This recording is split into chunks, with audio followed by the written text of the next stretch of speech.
Hey, vintage lovers, if you're looking for one-of-a-kind, curated designer pieces that scream style and sophistication, then look no further than Funny Girl Vintage, your go-to destination for curated, high-quality designer fashion that'll have you looking and feeling fabulous. At Funny Girl Vintage, they don't just find great pieces, they curate them with an eye for detail and a passion for unique designer finds. From iconic designer labels to timeless classics, their collection is like a treasure trove of vintage glam.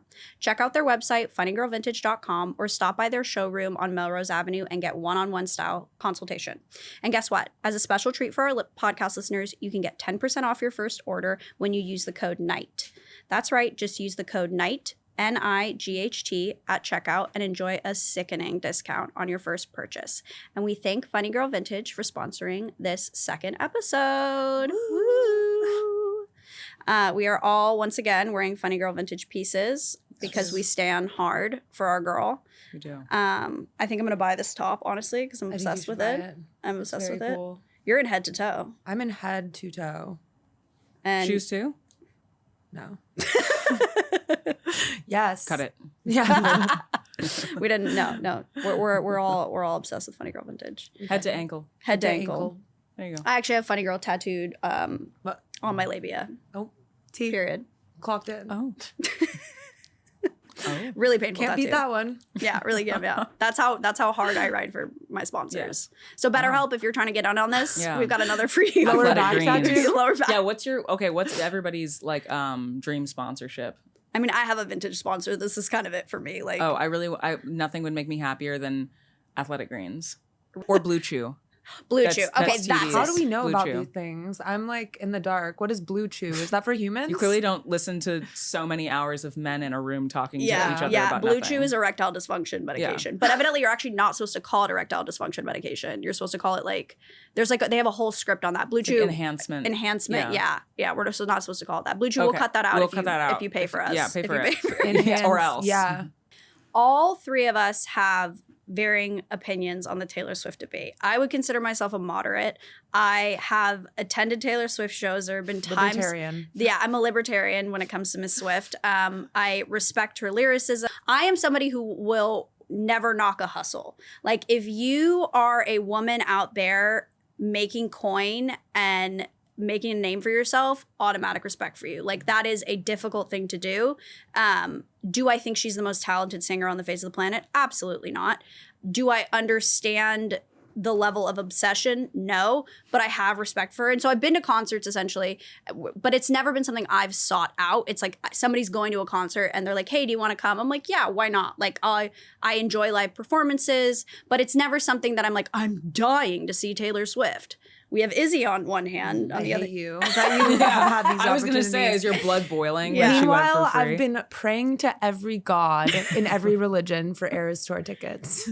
And I was just like, whatever, I'll go. She's been. Yeah. I haven't. So I would say I'm a Swiftie at this point. I've been a Taylor Swift fan since the pretty much beginning. I've also hated her along the way during that at various points.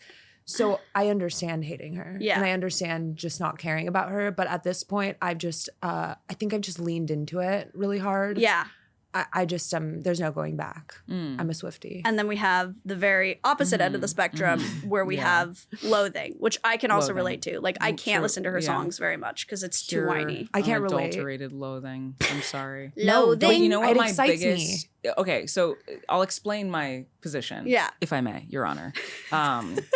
In defense, for me personally, my greatest issue with Taylor Swift and the culture surrounding Taylor Swift is that on a this is what took it from like disinterest to like a loathing, right? Yeah. It's like disinterest is I'm not a fan of the music. I love Bad Blood, but like funny enough, like a lot of people, I feel like no, sorry, not Bad Blood, which is the one Blank Space. Blank Space. That's the one. I freaking know. Everybody loves. Yeah, it's a great song. It's like everybody. You're like everybody psychically tapped into every person's favorite Taylor Swift song. Well, it's like no, I think across the board, like Blank Space is a song that like even the most like anti Taylor Swift person was like kind of a banger. That song was great. Everything else I have no interest in. So it was like disinterest. But what I don't like is how she weaponizes like corporate feminism for personal gain. Like the performative level of it? Oh, yeah. But she also, she has this like rabid army of people. No Yeah. offense. She has this rabid army of mentally ill women We'll behind get to her. this. I agree with this. She's by the way. but like she sicks them on people in a way that is so. She knows what she's doing, and then she goes quiet. And these lets them people fight are, for her. and it's like, these people are like, talk about parasocial relationships. Like a lot of these people really have like Schizoaffective intensely disorder. Yes. No, truly. Sorry, I'm just gonna say it. And I'm somebody who I don't necessarily believe, like, there's a lot of conversation around like celebrities needing to be responsible for like their people. I'm like, I don't really buy into that. Oh, because interesting. celebrities are people. Like, I'm like, if a celebrity tells you to do something and you do it, I believe in personal responsibility. I don't necessarily believe that you reach a level of fame where you become a god and like you need to, like, you're still entitled to like live your life as a human being. Like, I think it's almost like. But do you feel like people are responsible for the platform that they have? Like when you have somebody like Joe Rogan, for example, who is affecting and is spreading a message to like millions and millions of people. Do you believe that there's a sense of responsibility in the messages that they're putting out, or is it on the personal ownership? It's a very complicated issue in some ways, and in others it's very simple. Okay. But I think at the end of the day, maybe I could boil it down to just like, freedom of speech means freedom of all speech. Okay. And it's like, like Noam Chomsky would like go in and like defend people's right to like say like, like hate speech. Yeah. And people were like, how can you, it's like, cause that's freedom of speech. It's freedom of speech means you, and as Joe Rogan and others have said, but Joe Rogan more recently and like, colloquially in his own words, you correct bad speech with better speech. You don't try to censor it and shut it down. It's not that I just think there's been a culture recently where like a celebrity says something, and even recently like Chappell Roan liked a meme of like Ariana Grande being a homewrecker, and there was people like losing their shit, and they were like, she needs to realize that she is famous now, and this like misogynistic bullshit isn't gonna fly. And I'm like, okay, she's still a human being. She's allowed to like a meme. She's not Also, now the meme's funny, probably. Yeah, the meme was making, funny. Her making art, her desire to make art and to sing and be a musician, be a singer, is not synonymous now with her having to be like. She's not a civil servant. Like she's not president of the United States. Right. She's not But running now for we feel like office. all celebrities are like civil servants. Like every celebrity has to be like PSA.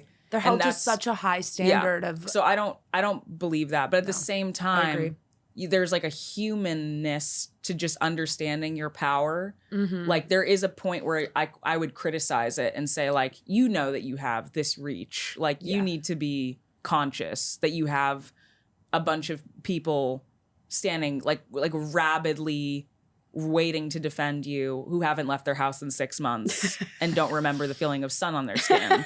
These people might be harmed. Yeah. And they're young girls too. And a lot of them are young girls. Yeah. And they and I it's don't like know. There's some millennial Swifties. it's true. Oh, There's yeah. no, Yeah. it's true. It's Yeah, yeah. heavily. Yeah. I think those ones are actually worse. Like, sorry, but Because they have the money and like they're spending like they're going crazy with it. I've done my research because like I am a Swiftie, but I also don't really identify with like the schizoaffective Swifties. I'm just like, you guys, we're different class. They like, I've seen women sit You're a there. neurotypical Swiftie. Yeah, Is that what you're saying? I'm a neurotypical Swiftie. They sit on Instagram Live, and meanwhile, like their husband is making them dinner. Talk about a gender role switch. They're sitting on Instagram Live, sorry, and they are watching her concert live from like whatever country she's in. There's 5,000 people commenting and watching because they're all trying to see if she's gonna drop an album, surprise album, because they've concluded via their schizoaffective disorder that she said this and this, and this account posted a heart, and because of where the photo is in her carousel, reputation's coming out. These Swifties need to put their attention into figuring out the Zodiac Killer's ciphers because they're so good at The figuring out. CIA needs to hire them. Yeah, Talk yeah, about it's crazy. After that like terrorism thing, I'm like, you need to recruit her fans to protect her because they will, babe. They like, will. They'll form a human shield. Yeah. They will. They'll throw themselves. I'm scared of the Swifties. I'm scared of saying all this. Who's going to come for me? No, it's true. It's honestly true. true. And more mean like I'm like clickbait. Yeah. Fight them. But you know what I'm saying though with her in particular. Oh like, yeah, she what definitely she does. does. Like I'll never the one thing that kind of caught my attention first was the Tina Fey Amy Poehler thing. Do you remember God, that? I hate that quote that she says, "Women shorting other." These are comedians. No, but she's made herself like. You know, she has to be wrapped in bubble wrap in a sense, Yeah, almost. the Like that Amy victimhood, Poehler and Tina Fey thing was about her dating everybody. Yeah.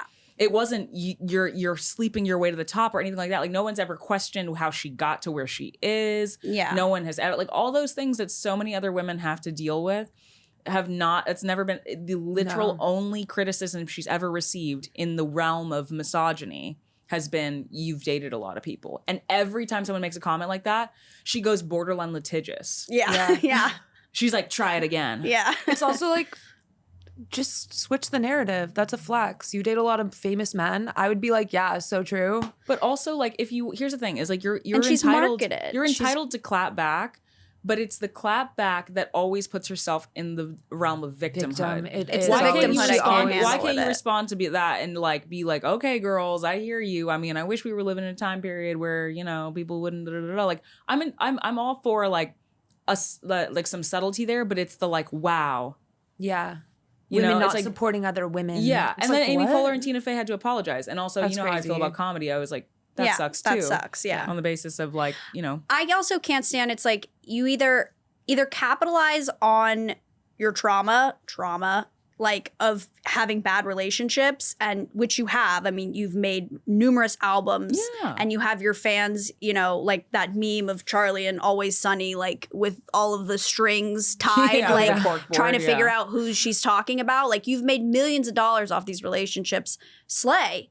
Own it. You're right. I had bad breakups and I made hundreds of millions of dollars off it. I made banger songs that people are going to remember for the rest of, eternity or whatever, and move on. Feels like every other celebrity is, and this is something I don't agree with, that celebrities are responsible.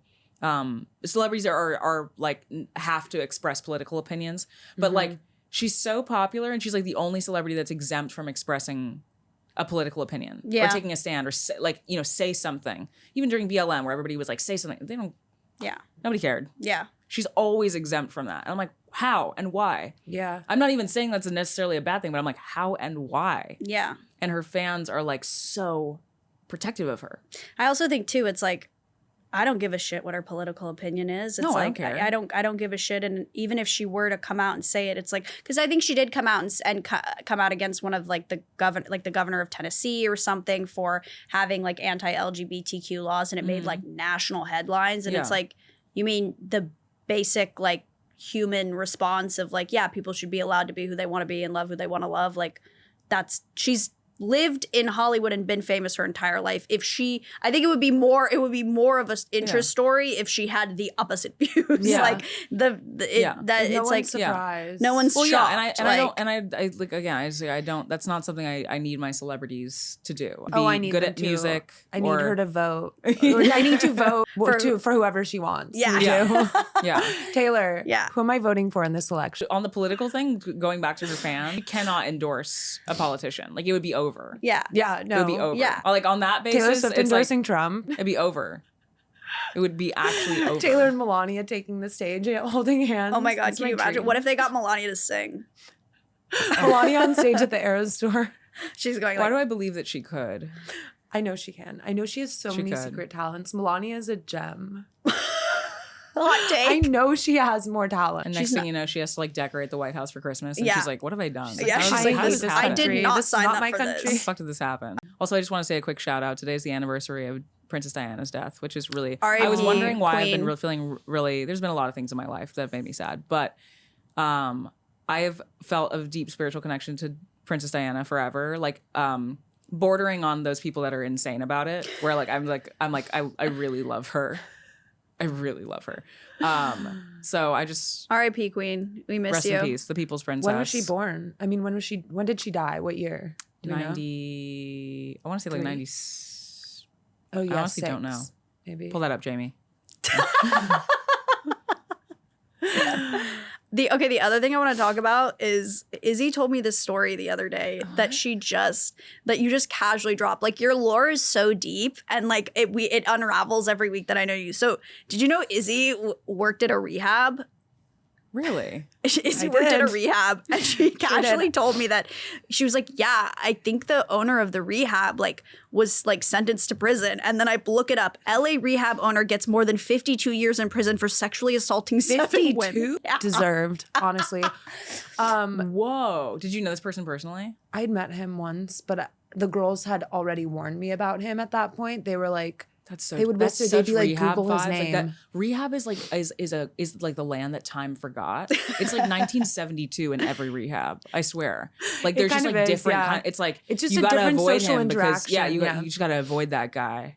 It's like it was. no agency. They No. just like do what you know what I mean. Like I mean, if this guy was committing like crazy insurance fraud and Yeah. also like crazy rapes And everybody just stuff. knows. Like Yeah. everyone, that's crazy. the girls would be like, Google his name. And I Googled it, and this website came up that is was so like crazy. trying to attack him. And I was like, all of this Was it like a sounds fancy real. rehab or like a cheap one? Yes, there were 5 locations. They were building a coffee shop on Melrose.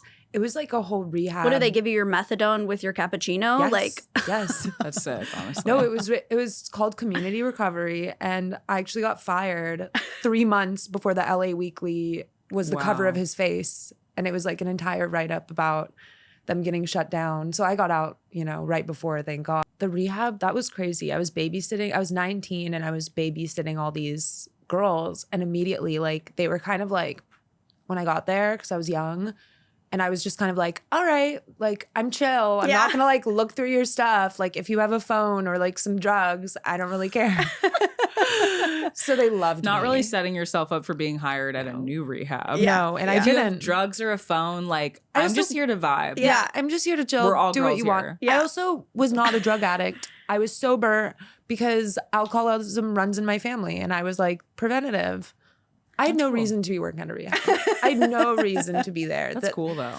I will say though, the funniest thing is that after I worked at that rehab, a year later, I went to rehab for benzos. But I that's didn't a know this different part of story. your lore. It was outpatient rehab, so it was like you show up to, and it was so funny. I remember going into like group every week, and there was this one girl, and she was like, "Yeah, I'm addicted to weed," and I was like, "That's not possible." And I'm like, "Yeah, maybe it is. it's definitely Yeah, it's possible. definitely maybe possible. that was." But I would be like, "She's fake." But I also was addicted to benzos for a little bit. And I think that's just in LA. That's why we have That's this just pill. the Xanax. Yeah. I think it's honestly in LA. Growing up in LA, like It's a rite of passage. it's a rite Yeah. of passage. And I think also too, like going on pharmaceuticals and going to a psychiatrist is like so not taboo here that It's taboo not to. it's taboo not to. So psychiatrists are just basically legal drug dealers, and they're just like throwing drugs at you. Like you should Preach. not be prescribing a 16-year-old with a history of like an eating disorder and like addicted to marijuana, like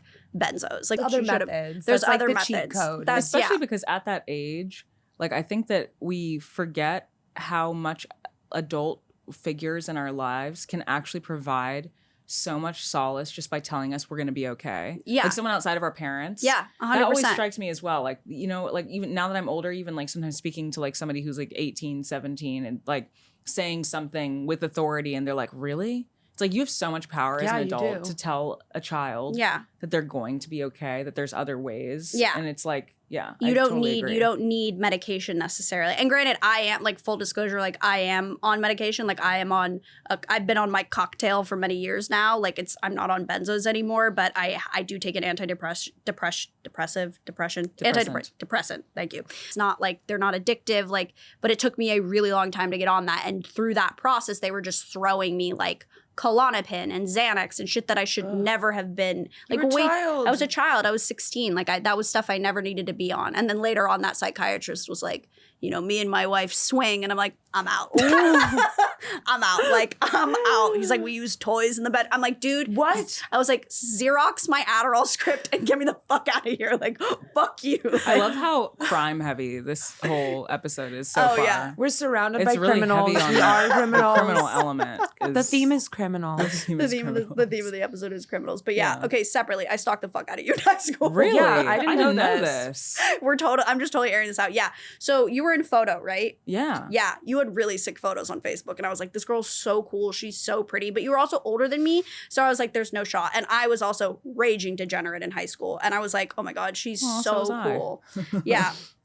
Yeah. So fun fact, I stalked the shit out of you in high school. Oh my God. That is You should have messaged her and been like, be my friend. Yeah. Well, you know, come up and now we're on a Yeah, podcast. look at that. Started is from the so- bottom. Started from the bottom. That is Now so we're here. sick. Yeah. Just me in the bushes. Like, I love that. It's very one day cool. we'll be on a podcast. Maybe, you know what? Maybe part of my hatred for Taylor Swift is I actually long for an army of women that are like obsessed with me. You got him.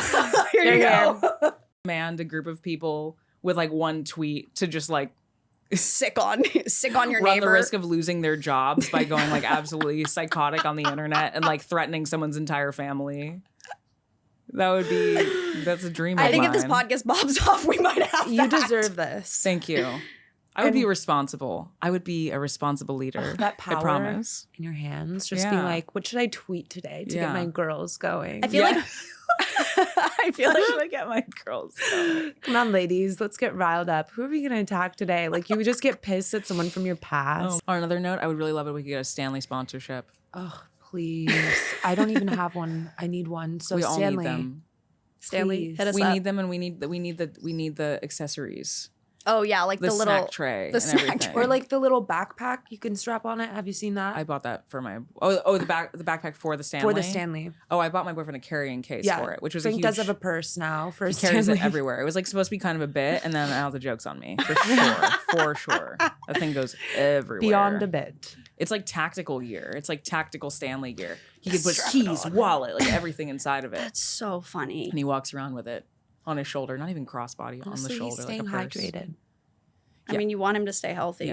Yeah, I do want him to stay healthy. I'm glad he has his tactical Stanley carrier.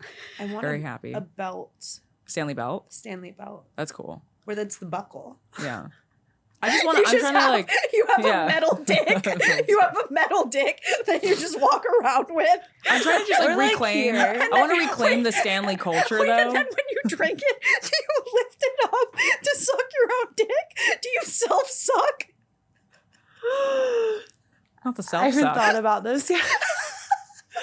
Reach out to Stanley, have them come up with the design. Yeah. Or it could be like a camelback where it's like a hose. It's still kind of phallic. Coming from the but it's like Stanley. a hose that you carry this. It's like Stanley's like a colostomy bag that you have like on your hip, kind of. And then there's like a hose that comes Crying. around like camelback style that you can just suck, Just pull it up. pull it up. Yeah. We're gonna go really unhinged on this episode. I'm gonna completely pivot right now to self-sucking. I don't have anything to say about that. except No, for this the is just Marilyn a Manson this is rumor. just a separate note, and we can cut this. But I went over to see my ex yesterday, and You did? Yeah, I did because I have to do charity work and community service for all my years of cyberbullying, and this is part of it. Atonement. I Yeah, understand. atonement, and he has Tourette's, so he gets fixated on words, and right now the word and phrase is like self-suck. Before it was like he would have like phrases. It was like Johnny Cucker. That was his other one. Like I don't know. It comes from This nothing. sounds like authentic Tourette's. It I'm is not gonna no, lie. it is authentic 'Cause Tourette's. I feel like people fake their Tourette's a Yeah. lot. Yeah. This is nice to hear after after Tourette's Gate of Yeah. like the last couple of years no, on TikTok. This was full TikTok Tourette. like not in the fun like faux way, but he's fully got Tourette's. But so it was like self-sucking, and he read me like a Reddit article or like a Reddit post about this guy who was like he's like, after months of stretching, I successfully self-sucked, and was like reading it out loud like it was a monologue and like performing it, and I was like, literally like, I don't think we can hang out anymore. Like The first thing that done. comes to mind with that, the stretching element, is I'm like, does that mean he's stretching like for like physical agility or stretching the actual instrument itself? I think stretching for physical ability. Okay. Also, That's better than stretching the instrument. but yeah, that was what that just came to my head. I will say, I've spent some time on Reddit. I think everyone on there lies. That's my theory, is that we have some amazing storytellers out there, and they're all on Reddit because they just like jerk off to people, or like I've heard it's a thing. The first guy I ever gave a blowjob to, the guys had a sleepover with him later that night, and they're like, "Yeah, that dude can suck his own dick." And I was like, "Well, then what the fuck was I there for?" Wasted. I was like, your first. Clearly that was a waste. Like, did they know? Shout out Pierce. But again, to your point of people lying, like, did they know because he told them? No, I think he did it. Witnessed I think he did it that night, according to the front of lore. them? Yeah. It was We like, have a whole nother issue on our hands. literally, yeah. Where are your That's parents? so crazy. Yeah. Where are my parents? That's a very good question. Where his? I don't care. You do what you want. Be a hoe. Like, live As your we life. said, we said in the last episode. Women, be do a whatever hoe. you want. Where were we? Where were we before I completely Fuck if I derailed know. this? Oh, me stalking you in high school. We went to the same high school. We haven't even brought that up. Yeah, we went to the they same did. high school. We did. We went to Pali High. But Ships in the night, I guess. Yeah. How was your experience? Did you enjoy it? Same. Well, this is what I'll say about Pali High. It's one of those schools where I think they quickly identify who is on the path to success, and everyone else, they say, you can go fuck yourself. Yeah, pretty much. And I was one of those people that was determined not to be bound for success. Same. I had an amazing teacher, Miss Korbonsky, in English, and her and my guidance counselor, Miss Deweese, decided early on that if they did not sort of chaperone me through high school, and in some capacity I was not going to make it. They literally said that to me at one point. They were like, "We need to take care of you because we're scared you're like not going to make it," kind of thing. And because I was really struggling, and I'm so grateful to them because they basically they helped me, like they really ferried me through graduation to the point where they actually, like, I was given like art classes my senior year for like most of my like class periods. And I remember being like, I got really lucky, and they were like, it's because we think you like need to just like get out of school. Yeah. Like, this is not for you. Just gotta complete And I this. appreciate that because I think they saw me for who I was, that I wasn't an idiot, but I wasn't good in school. And I feel like I sustained years of trauma at Pali because it made me, I became incredibly intellectually insecure at Pali High because I felt like I was innately intelligent, but then at every turn I was kind of told otherwise. And I even had a teacher one time. I was dating this guy who was really, really smart, and we had a class together.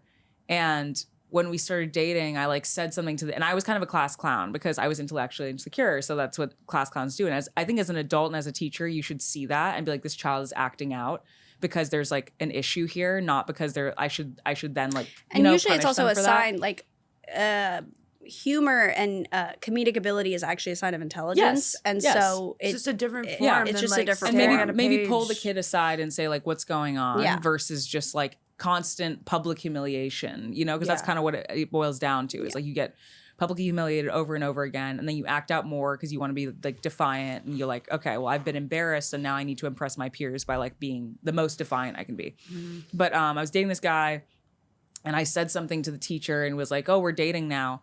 And he looks at my boyfriend, and like I'm standing here, he looks at my boyfriend and he goes, don't let her derail you.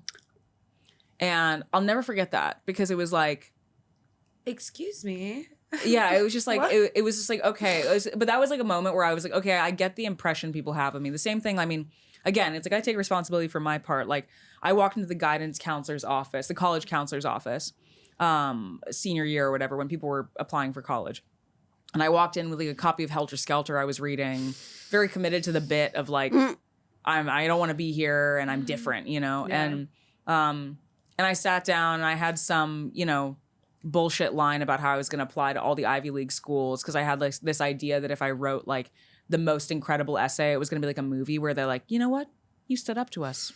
Welcome to Harvard. And I was just like, and I said something like that to the guidance counselor or to the college counselor. Sorry. Guidance counselor was awesome. College counselor, not so much. And yeah, I had a shitty she was like, and it was also always the way I was spoken to. It wasn't even the content. It was the way I was spoken to at this school. She was like, do you really think that you're going to get in anywhere with these grades? with these classes you've taken, with the choices you've made, because I hadn't taken honors class. And it was just like saying that to an 18-year-old, also a 17-year-old. So mean. When I've already made these choices without guidance. I've made these decisions. I didn't take honors and advance and all these things. And it just made me go harder into the bit. And I didn't apply to a single college. My parents were like, well, you could go to like, she was telling me, you can go to community college and transfer. And I was like, at that point, it was an ego thing. Yeah. And I was like, I'm not going anywhere. Fuck this. I don't want to go. I don't want to go to school. School is not for me. I was so terrified by the idea of going to, I was under the impression that I was too dumb to go to college. That's crazy. Which is probably not true, but from my experience, definitely not true. But from that experience of Pali High kind of beat the intellectual confidence out of me. Like, Which is insane. I left feeling like I'm a moron. That was when I also really got into like, this isn't Pally's fault. This was just me being experimenting. But that was also, after high school was when I just got into like partying and whatever, because I was just like, young. I'll just enjoy myself, because all my friends were going off to college, and I was like, damn, I wish I had the smarts for that. I did the same thing pretty much. Yeah.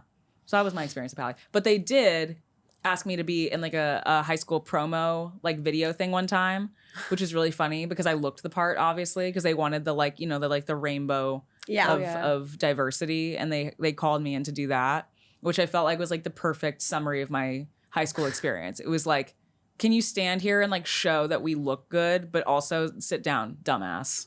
We don't want to hear Which is crazy because you are one of the most, like, you two are probably two of my most brilliant friends. Like, thank you. I mean, the group that we've kind of coalesced together is a group of very intelligent, determined, ambitious young women. And I think that was my critique of Pali as well, is that if you did not fit their mold or their box, they did everything in their power to make sure that you felt inadequate. Yeah. And I had the same experience that you did in a lot of ways. And I also had a teacher who, I remember Mr. Payson, shout out Sean Payson. I remember Sean Payson. I too had Sean Payson. The GOAT. Yes. The GOAT. Mr. Payson. I think we're getting really serious in this episode. Fuck the self sucks. But I was trying to kill myself. Like, I really was. Like, I was doing everything in my power. Like, and it wasn't necessarily conscious, but like I was engaging in ways, and that was just, it was just suicidal behavior, essentially, like whether it was conscious or subconscious. And, I was in a lot of pain. I didn't have my mental health figured out at that time. I was ditching classes. And Pali also had this rule where it's if you missed 7 classes, if you had 7 unexcused absences, the teacher had the ability to fail you. So at the time, I remember Payson was like, at Pali, you had 3 classes because they were all like long classes. Like, you had an hour and 30 minutes per class. So we only had 3 classes a day. And at one point, Payson was my tennis coach, my AP Euro teacher, and my Pali production teacher. And there were days where I would literally just have him as a teacher. And he was always just like, he treated me like an adult. And I feel like people take that and they're like, that's weird. And it's like, no, he just was like, you're accountable for your actions. Like, I see that you're in pain and like, I want to help you, but like, you also have to like step up to the plate, like stop ditching classes. Like, I know that you're capable of more. And he failed me. He ended up failing me in Pali production. He gave me a pass in the rest of the classes, but, I had an F on my report, on my whatever card to apply to college, my report card. And I ended up, that was my junior year. And then my senior year, I ended up like stepping up to the plate and like really, working my ass off, getting back into the class that he failed me in. And he ended up writing my college recommendation letter to kind of explain why. Yeah. And I'll never forget. That's a good teacher. Yeah, he was a really good teacher. And I'll never forget him saying, when I got into school, I got into UC Santa Cruz. It was towards the end of the year. And he was like, I want you to know how proud I am of you. Like, you were one of those kids who could have gone either way. And that has always stuck with me because I feel like that's such a metaphor for my life in a lot of ways. Like, I've been given opportunities and have excelled and failed and still found my way through it. And I think that is not an option or path in high school that you often hear of or are able, you usually are categorized. And I think Pali was one of those places that just kind of put you in a box. And I felt really blessed that I had a teacher who advocated for me and was also the reason I started doing stand-up. Like I remember the first time I ever wrote or performed anything comedic was in Pali production. At the end of the year, we had a roast, and they made me roast master general. Oh, that's and amazing. in 10 minutes, I wrote an entire roast for every single person in the class, and I crushed. I mean, I literally wrote it on the back of like a piece of paper and just like, and it was like for every single person. And I got up there and I absolutely fucking destroyed. And I was like, oh, this is something I could do. That's wild awesome. that you were doing that. That came into your psyche. Fantastic piece of lore. But yeah, Pali was it was a very weird place to be. And I think also too, you and I are like, we're truly middle class. We went to school with kids who were like, yeah, Pali has that reputation. Yeah, when incredibly up, wealthy. I always thought Pali was like a rich kid school. Yeah, and in many ways it was. I mean, there were a lot of rich kid public school. Yeah, rich kid public school, but it was also segregated. Like that. Oh, it completely segregated. It was completely Really? segregated. Yeah, I mean, there was. Oh, the kids used to. You know what the kids used to call the area where all the bust-in kids from like Crenshaw and like Compton. They called it the jungle. Yeah, that's what all the white kids called it. They called it the jungle. I'm not surprised. And they had these, and they remember they had a few assemblies where they remember this thing called Mix It Up. Yes, and they were trying to like. It was truly like Desegregate. It was truly like Yeah. a 1990s like anti-racism campaign in like what was this 2010 2011 and Mix it it up. was so it's so fucked up. it was so lame.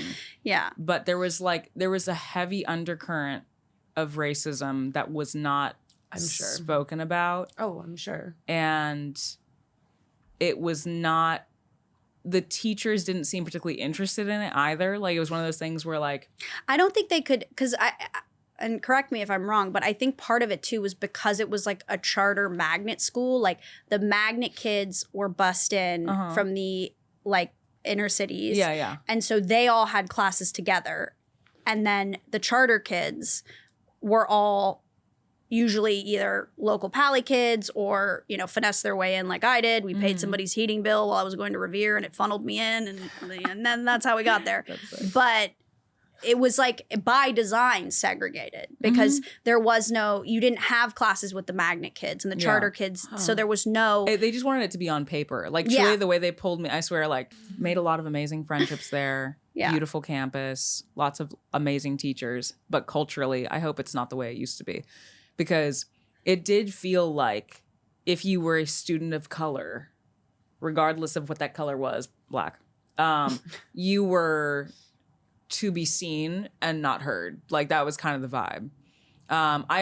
There was a substitute teacher once. I very rarely have had incidents in my life where on an intuitive level I've gone, there was racism behind this. Like I was acted against. And there was this one incident with a substitute teacher where he kept calling out me and everybody in the class was talking, kept calling out me and my one friend, the only Black kids in the whole class. And when I went to the office, because he sent us to the office for like mouthing off and being disruptive. And the whole class is being disruptive. And a bee had landed on me. And that was why I was freaking out. And he was like, you're mouthing off and blah, blah, blah. Just a weird energy from this guy. And I went to the office and I said this to the principal. And I was just like, yeah, I got a very strange, like, I mean, I was in the office a lot because I was mouthy. But the problem was my parents always backed me up for one if they called. My mom was like, sounds like you were disrespectful. And it sounds like she dished exactly what you gave her. And they were like, never mind. And my dad would do the same thing. Like they were always just like, yeah, sounds like that was warranted. Great parents. Yeah. Because ultimately my parents always treated me with respect. And they always told me that that as a child, you should never allow disrespect from an adult on the basis of you being a child. And so throughout my life, that was always a theme. But they were used to me and they were tired of me. So when I went in and I was like, I felt like this was racially motivated. He said, not today. And he sent me back to class. He was literally just like, no, absolutely not. I'm not doing this right now. I'm sorry. Not with you anymore. No. We all are only children. And whoa, that's crazy. We're all only children. We all have. We could call this podcast if we ever want to change the name. Only children. Only children. Yeah. I love only children. I do I just too. want to say. Oh, they're yeah. my favorite too. people. Oh yeah. I think we have in the we world. bond with people more deeply because we haven't had siblings. Like my friends are my siblings. Like and I mean that with my whole fucking chest. This actually brings up another thing that I really needed this advice when you told it to me. I was seeing this guy for a little while, and it was like one of those, we're casual, we're not, but we're like opening up really deeply. And we had a conversation about it at El Chucho, and you were like, do you really need male friends? Like, truly, does this friendship give you anything? I just want to say I am not a misandrist. I happen to love men. I just think that. But it was within the context of dating. It was like, do you need to be friends with somebody that like... Oh, that you've dated. Yes, that you've dated. That you've dated. Saying like, we could still be friends. No. I don't believe in that. No, and it really stuck with me because I find that like my most self-fulfilled and happiness comes when I have decentered men from my life and I focus on my female friendships. And you giving me that check was like something I really needed in that moment, because it was not living in like the delulu of like, maybe one day. It was like, no, Jesse, like, actually, do you need this in your life? And I was really appreciative of it, because it gave me like a recentering of like, actually, she's right. Like, I don't need to be in a friendship that's always going to disappoint me because it's not what I want. Yes. And I think, well, the main thing for me, I think in those dynamics is it's less about having male friends. It's more about those particular situations where you're offering friendship as a way to like leave them with the impression of your chillness and your coolness. Like, that's kind of what it often boils down to. And I've done that too. And then had the realization like, oh, I was attracted to you. Like, my interest in you was multifaceted. It was based on, yes, who you are, but also what you look like, my desire for you, whatever else. You take away two of those things, there's not much there. So now I'm just a cool girl and we can be friends. Of course we can be friends. You totally shattered me into a million pieces, but we can be friends because I'm chill and I don't really care. No, of course. You want to talk about the girl that you just started seeing? Of course. Yeah, that's so cool. I love that. I love that for you. She's so beautiful. She's like so pretty. What is it about me that you didn't want? No, it's fine. We don't have to talk about it. Anyway, yeah, let's have a drink. So like that's more what it ends up being a lot of the time. And I think male friendships that are discovered independent of that are actually amazing. Yeah, those male friendships like past where you've never had any sexual interest. It's never even gone to that place where but it always ends up almost having like a familial quality when you have that kind of relationship. Yeah. It's like somebody who you will feel like is a brother or a father or whatever, like, and you have that relationship to them, because otherwise, that's my only thing. It's just like, if your consolation prize is friendship, the friendship is not going to go that deep. No, it's not worth it. Mm-hmm. When did you know? We all have really interesting parents on all different sides of the spectrum. When did you know that your parents were not like other parents? I'll let you go first. I mean, my mom did some various performances when I was growing up. Like, she'd do like a, fundraiser. She'd be singing on stage. But I don't even think that... I know what it was. When I was 12, we were in Hawaii. And my mom rented this convertible. It was her birthday. And I opened the glove compartment and I find this tin of Altoids. And I'm like, oh, yum, some Altoids for me. I open it. What is this stinky stuff? I confronted her. I was 12. And I was like, you're a drug addict. You're doing weed. You're doing weed and you're a drug addict. Meanwhile, my dad was also a huge weed consumer. My mom took the entire fall for it. Aww. She took it all. I think that's the first time I learned, like, oh, my mom is cool. But at the time, I was like, my mom is a, degenerate. I was like, I don't know, I had to be 11 or 12. And I was deathly ill, like so sick, stomach flu, just profusely vomiting for several days straight. I go to the bathroom on day like 3 and my mom just kind of peeks her head in. She's like, Jess, are you okay? And I vomit and shit my pants at the same time. She walks in. And I feel like every other parent, that is a traumatic experience when you lose control of your bodily functions. And consciously in that moment, I knew like a normal parent would be like, oh my God, are you okay? What does my mom do? She goes, did you just shit your pants? Just starts hysterically laughing. And then she beckons my father. She's like, Michael, you'll never believe what's happened. Only your daughter would be able to puke and shit her pants at the same time. And I'm hearing this entire conversation outside the bathroom while I'm still vomiting. And they're both laughing hysterically. Oh, and then I'm also, as I'm heaving over the toilet, because I'm a product of these two fucking degenerates, they're laughing, so it's making me laugh. And so I'm puking while laughing. And I'm like, stop laughing, it's making me puke. And I remember in that moment, like walking out, seeing both my parents hysterically laugh, their 10-year-old daughter, I'm laughing too. And I'm like, this is not normal. Like normal people would be like, oh my God, she's ill. Like we must get her hydrated. I'm going to be a parent like that, I fear. Mm-hmm. I think all that stuff is so funny. I would absolutely have that reaction as well. Absolutely. Your turn.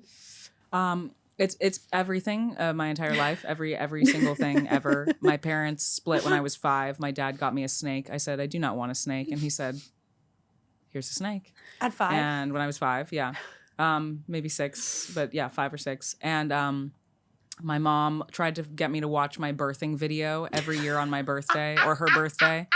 Or her birthday. Because I was born in a bathtub in Culver City to candlelight to Enya. So she would try to, she was like, it's so beautiful. Why won't you watch it? And I was like, I want to watch it. I'm 12. I do not want to watch my birth. Thank you so much. That's none of my business. How I got here is none of my business. But truly everything about my entire life. That's forever. So fucking always. funny. The birth video to Enya. In a tub to Enya. Yeah. My mom fell asleep during labor because she was too relaxed. And somehow I came out a huge stress case. Yeah. Losing my mind at all of times. her stress and exited her body. Yeah. I came out to, who can say where the road goes? And I came out so angry. There's the first photo of me, like my fist balled up. I was furious. I did not want to be here. I've had like intrauterine memories. I did not want to be here at all. Same. I'd been here before and I was like, no, thank you. Never again. And my mom threatened me. I was 13 days late and she threatened me in utero, and she was like, if you don't come out now, they're gonna take me to a hospital, and I do not want to go to a fucking hospital, like freaking out. And she was like marching up and down the stairs, like doing African dance, trying to get me out. And then I was like, fine, I will come earthside. But I was not happy about it. I was really angry. I was also 2 weeks late, and my mom was like, bitch, you gotta leave the hotel. Yeah. Like, it's time. I've been fat for too long. Like, check out us now. My mom was not having it. I almost killed her during birth too. Oh wow. Yeah. So my first like chest memories were with my dad.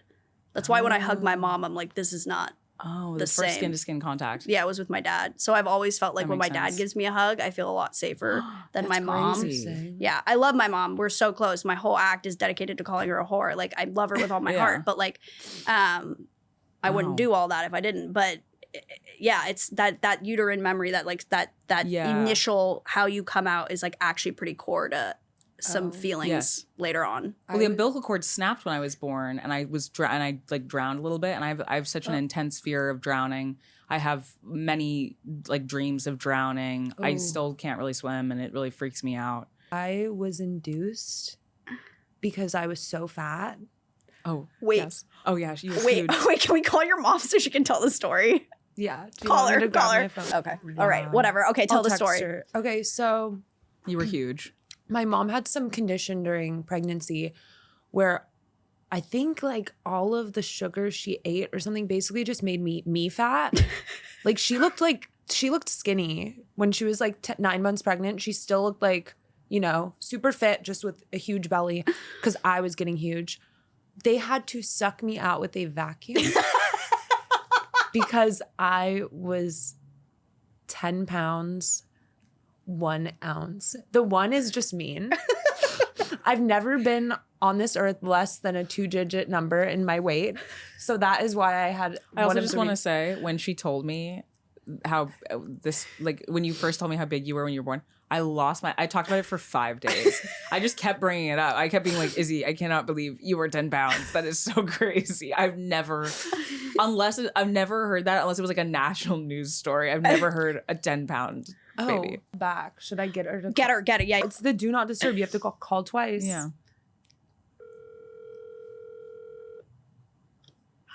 Hi, you're on speaker and you're on the podcast. I need you to. Hi, everybody. Hey, girl. Hi, everybody. How's it going? Hi. Good. Alexa, we want you to tell Izzie's birth story. Oh, no. Really? Yeah. Okay. Well, I was hugely, hugely pregnant. They knew a big one was coming. The big one was coming. The earthquake. And I was really uncomfortable. I had some pregnancy disorder where you cannot process bile. So I felt like I had hives. So I was jumping out of my skin. We tried, getting the salad dressing at that place in Laurel Canyon that's supposed to Pache. send you into labor. Nothing worked. So I was induced. Really? Had to use a vacuum on her head because she got stuck in the birth canal. Are we really putting this out? Yes, Alexa. Absolutely. Yes. Yes. There was a vacuum used on this poor little baby's head because she got stuck in the birth canal. I was, on an epidural, so I was on drugs. Your father nearly fainted. The doctor also had to use his arm to help pull along with the vacuum. And so they thought that maybe your shoulder was broken. So, no sooner were you on my chest meeting mama, then they had to take you and put you in an incubator overnight. Right. You were in this an is getting incubator, sad, Mom. like a little chick. Like a little. Your arm was not broken.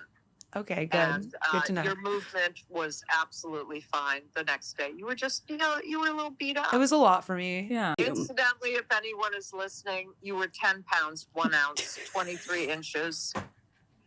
That is a very large first day of birth weight. Thank you. Yeah, I've always been aware of my size. But beautiful. Yeah. It kind of sounds like you gave birth to like a foal. And the next day, no, I just want to add the next day, everything was great, and you took to the boob right away. Well, I've always been a hungry girl. You've always so been a hungry girl. I've always been thirsty. Thirsty, yeah. I've said enough. I love you. We love you, Alexa. Thank you for calling in. Bye. Jesus Christ. Okay, that's it. We can't gorgeous. end We on a can't higher. You always walk off stage when the biggest laugh. That's the biggest laugh. Thank you guys for tuning in. This was a deeper episode, but we hoped you enjoyed it. Like, comment, subscribe. Please rate us on Spotify and Apple Podcasts. We are now on there as well as everywhere else that you listen to podcasts. And please tell your friends. That's like the number one way that you podcasts get out and spread the word. So if you like us, drop the link to your friends, okay? We love you. Thank you, schoolies. We'll see you next time. Bye. Bye.